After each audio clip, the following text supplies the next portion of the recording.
Hello मेरे प्यारे बच्चों, कैसे हो आप लोग। आई होप कि आप सब लोग बहुत अच्छे होंगे और बहुत अच्छे से पढ़ भी रहे होंगे। तो आज बेसिकली हम लोग स्टार्ट करने वाले हैं इस चैप्टर का लास्ट लेक्चर नंबर 7।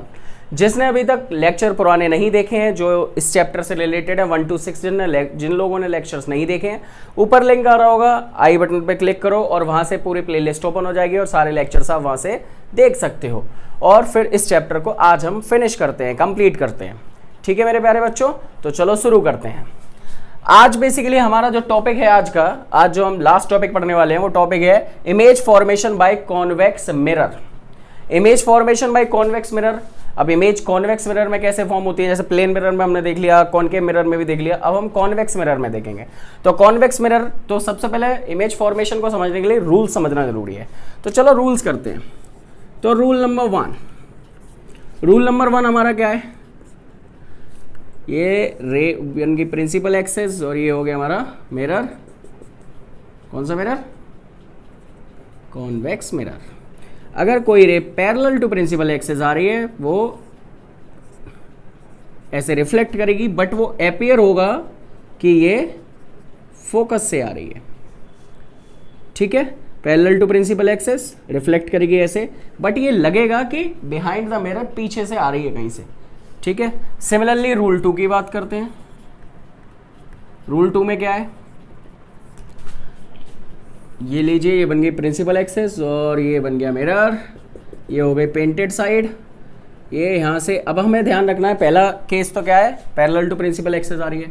अगर कोई लाइन कहीं से आ रही है और सी पे आ रही है, इट विल लाइक दिस, तो सी पे आती है और सी पे ही रिटर्न करेगी। तो ये बट अपीयर होगा कि ये पीछे से आ रही है।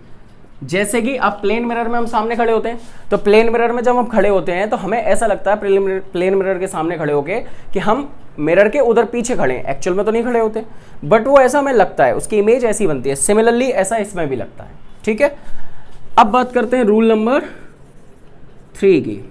तो रूल नंबर 3 इसका जस्ट अपोजिट होता है। देखते हैं, ये बन गया प्रिंसिपल एक्सेस, ये हो गया हमारा मिरर, ये हो गई हमारी पेंटेड साइड, ये पॉइंट हो गया P। ठीक है, दूर तो वही ज़्यादा दरवाजा बेटे। ठीक है, अब ये कहीं से आ रही है लेकिन वो फोकल पे आ रही है, तो ऑब्वियस सी बात है it will go back parallel to principal axis. Okay, अगर हम बात करते हैं रूल नंबर 4 की, तो रूल नंबर 4 हमारा लॉ ऑफ रिफ्लेक्शन ही है। हमने लॉ ऑफ रिफ्लेक्शन अगर अभी तक नहीं देखे हैं तो प्लीज़ आप लॉ ऑफ रिफ्लेक्शन जरूर देखिए, ऊपर लिंक आ रहा होगा और वहाँ से लॉ ऑफ रिफ्लेक्शन की वीडियो आ जाएगी, तो उसको आप अच्छे से समझ पाएंगे। तो वो होता है हमारा angle I is equals to angle R। ये हो गया हमारा I और ये हो गया हमारा R। ठीक है, this point is pole, angle I is equals to angle R। तो 4th रूल हो गया हमारा ये।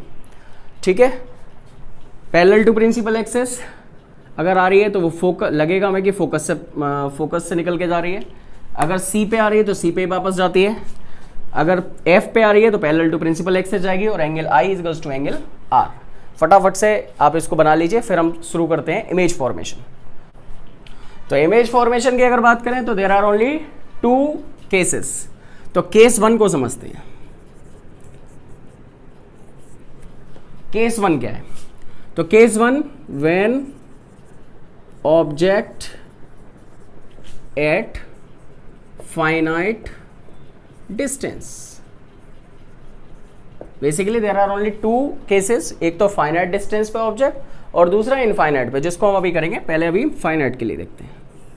ये बन गई हमारी प्रिंसिपल एक्सेस, ये हो गया हमारा मिरर, ये हो गई हमारी पेंटेड साइड, ये लो बन गई भाई। अब फाइनाइट मतलब ये हो गया हमारा पोल, हमने कहीं पे भी उसको ले लिया। इसका फोकस तो उस साइड होता है, तो बेसिकली हम इधर तो फोकस नहीं कर सकते। ये हमने ले लिया A और B ऑब्जेक्ट। तो एक रे हमारी यहाँ से ये पास कर रही है लाइक दिस, ठीक है, और एक रे हमारी जा रही है यहाँ से C पे, ये जाएगी, इट विल गो बैक ऐसे आके ऐसे, और ये हमें लगेगा कि F पे आ रही है, और ये लाइन हमारी जाएगी सेम इसी पे आ रही है, इसी पे वापस जाएगी, but it will reach at C, ठीक है। और जो इसकी इमेज बन रही है वो बन रही है between F and P. Clear my dear students? तो इमेज कैरेक्टरिस्टिक्स लिखते हैं इसके।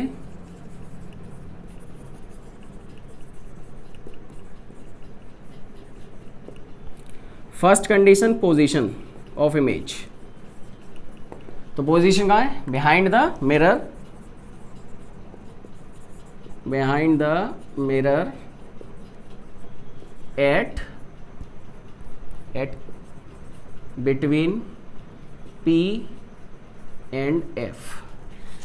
सेकेंड अगर हम बात करें नेचर, तो nature is it is on the right hand side, so right hand side means virtual and direct, left hand side real and inverted, and right hand side virtual and direct, virtual and erect. अब हम बात करते हैं size, तो size की अगर बात करें तो ऑब्जेक्ट के कंपैरेटिवली जो इमेज बन रही है वो छोटी बन रही है, यानी कि डिमिनिश्ड, डिमिनिश्ड, ठीक है मेरे प्यारे बच्चों। Position behind the mirror between P and F, nature virtual and direct, and size diminished. ये हमारा हो गया when object at finite distance. अब हम करने वाले केस टू। केस टू क्या है हमारा? व्हेन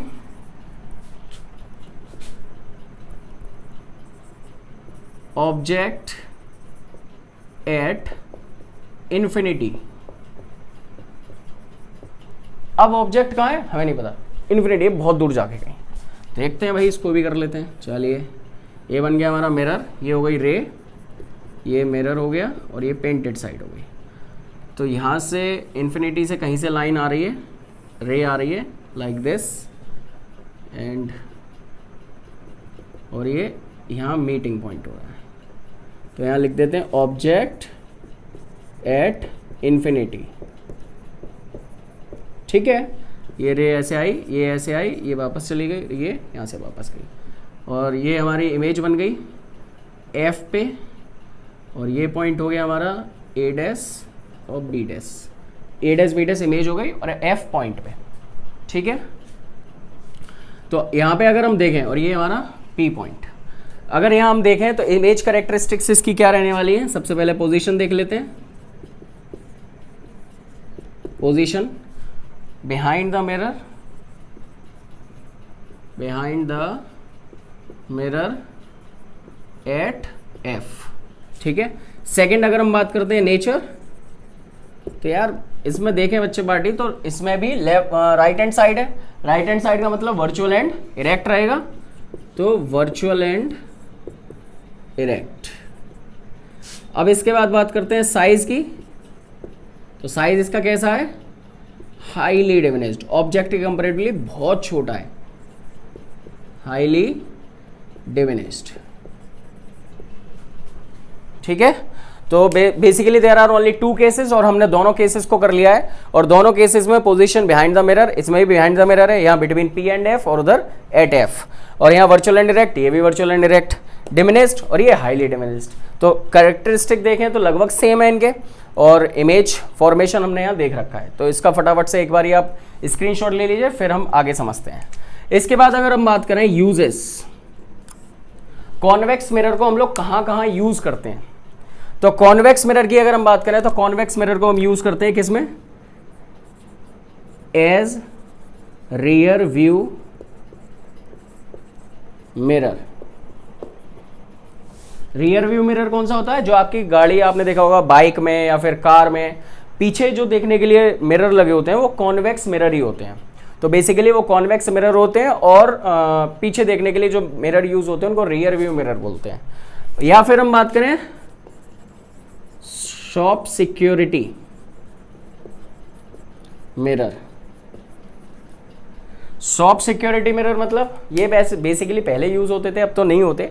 तो बेसिकली क्या होता था पहले कि कॉर्नर्स में इनको लगा दिया जाता था, तो जहाँ से शॉपकीपर बैठा हुआ तो वो बैठे बैठे, बड़ी शॉप्स जिनकी होती थी तो वो बैठे बैठे देखता रहे जो भी लोग इधर उधर जा रहे हैं, कहीं सामान चोरी तो नहीं कर रहे हैं। लेकिन आजकल बेसिकली कैमरे अवेलेबल हैं, तो कैमरे से सब काम हो जाते हैं। तो अब शॉप सिक्योरिटी मिरर तो बहुत रेयरली कहीं यूज़ होता है, लेकिन हम इनको यूज़ करते हैं, ठीक है।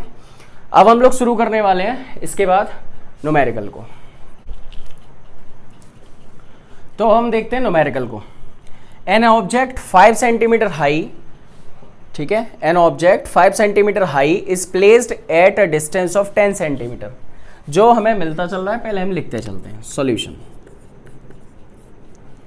N object 5 centimetre high means h1 is equals to 5 centimetre. Object हमेशा प्रिंसिपल एक्सिस से ऊपर होता है, इसलिए हम इसको पॉजिटिव में ही लेंगे। Placed at a distance of 10 centimetre, यानी कि u इज इक्वल्स टू कितना है 10 सेंटीमीटर। ऑब्जेक्ट हमेशा लेफ्ट साइड होता है, इसलिए हम उसको -10 सेंटीमीटर लेंगे।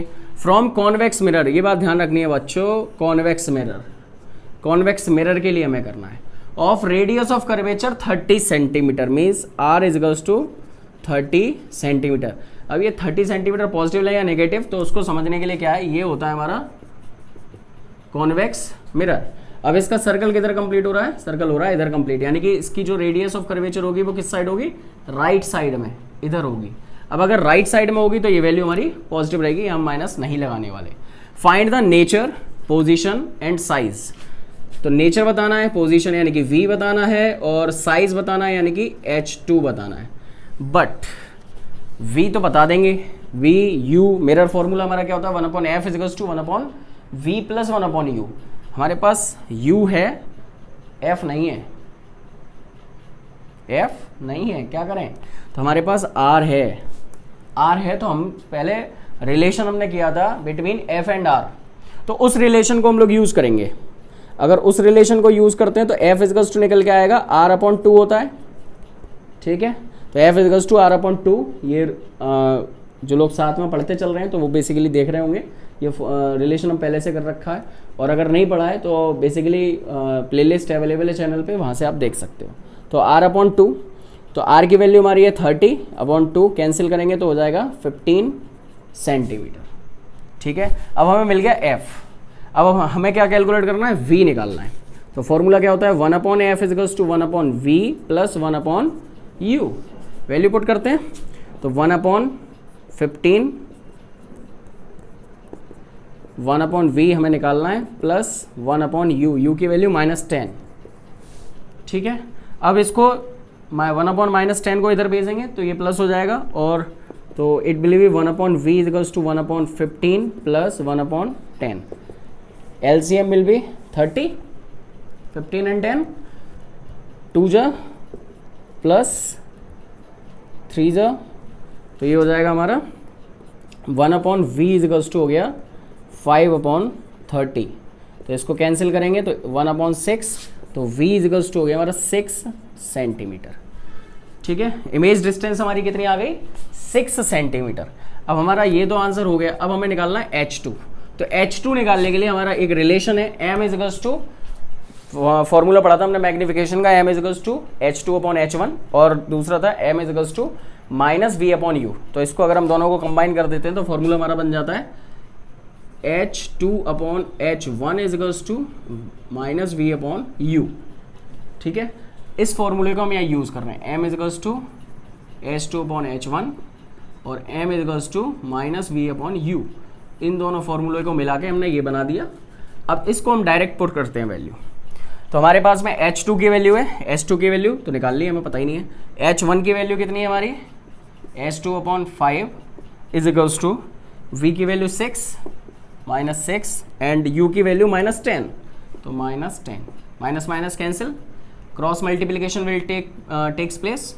तो h2 इज इक्वल्स टू 5 6 30 और 10 हमारा डिवाइड में आ जाएगा, तो 0 0 कैंसिल, तो h2 is equals to 3 centimetre. ये निकल के आ गई हमारी इमेज की हाइट और ये इमेज डिस्टेंस। अब नेचर रह गया हमारा। ये सबसे पहले हमने जो कैलकुलेट करा वो क्या करा, पोजीशन। तो पोजीशन के बेसिस पे इमेज जो आ रही है वो कैसी आ रही है, पॉजिटिव आ रही है। इट मीन्स इमेज हमारी किधर है, राइट साइड में। राइट साइड का मतलब है इसका नेचर कैसा हुआ, वर्चुअल एंड इरेक्ट, ठीक है। और ये हमारा साइज निकल गया।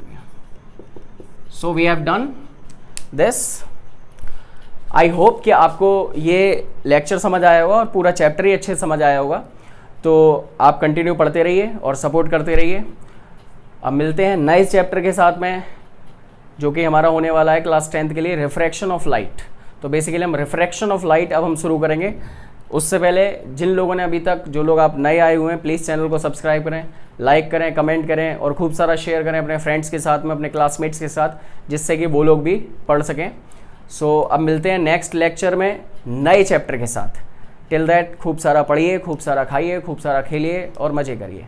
Thank you so much.